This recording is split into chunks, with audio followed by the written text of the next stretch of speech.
ஜெர்மனில waste separation எப்படி பண்றாங்கன்றத இந்த வீடியோல பார்க்கலாம். ஜெர்மனி வந்த புதுசுல என் ஹஸ்பண்ட் என்ன சொன்னாங்கன்னா, இந்த வேஸ்ட் வந்து நம்ம கரெக்ட்டா செப்பரேட் பண்ணி போடலன்னா, யாராவது பார்த்தாங்கன்னா கம்ப்ளைண்ட் பண்ணிடுவாங்க அப்படின்னு சொன்னாங்க. நாங்க இருக்க அபார்ட்மெண்ட்ல கார்பேஜ் ரூம் எங்க அபார்ட்மெண்ட்க்கு உள்ளேயே இருக்கு. சில அபார்ட்மெண்ட்ஸ்ல கார்பேஜ் ரூம் அபார்ட்மெண்ட்டுக்கு வெளியே இருக்கும். அத லாக் பண்ணியிருப்பாங்க. அபார்ட்மெண்ட்ல இருக்க எல்லார்கிட்டயும் செப்பரேட்டா கீ இருக்கும். கார்பேஜ் பின்னோட கலர பொறுத்து நம்ம குப்பைய வந்து செப்பரேட் பண்ணி போடணும். கிரீன் கலர் கார்பேஜ் பின்ல பேப்பர், நியூஸ் பேப்பர், மேகசின் இதெல்லாம் போடணும். Plastic, yogurt cup, tetra pack இதெல்லாம் எல்லோ பின்க்கு போகும். கிச்சன் வேஸ்ட், கார்டன் வேஸ்ட் எல்லாம் பிரவுன் பின்லயும், ரீசைக்கிள் பண்ண முடியாத waste, diaper, food waste, hair இதெல்லாம் பிளாக் பின்லயும் போடணும். இது போக பாட்டில்ஸ்லாம் போடுறதுக்கு இந்த மாதிரி செப்பரேட் கண்டெய்னர்ஸ் பப்ளிக் பிளேஸ்ல அங்கங்க வச்சிருப்பாங்க.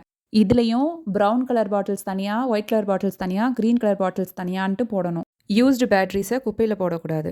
ஜெர்மனி பத்தி இன்னும் இன்ட்ரெஸ்டிங்கான இன்ஃபர்மேஷன் தெரிஞ்சுக்க மறக்காம நிலா டிவிஸை சப்ஸ்கிரைப் பண்ணுங்க. பாய்.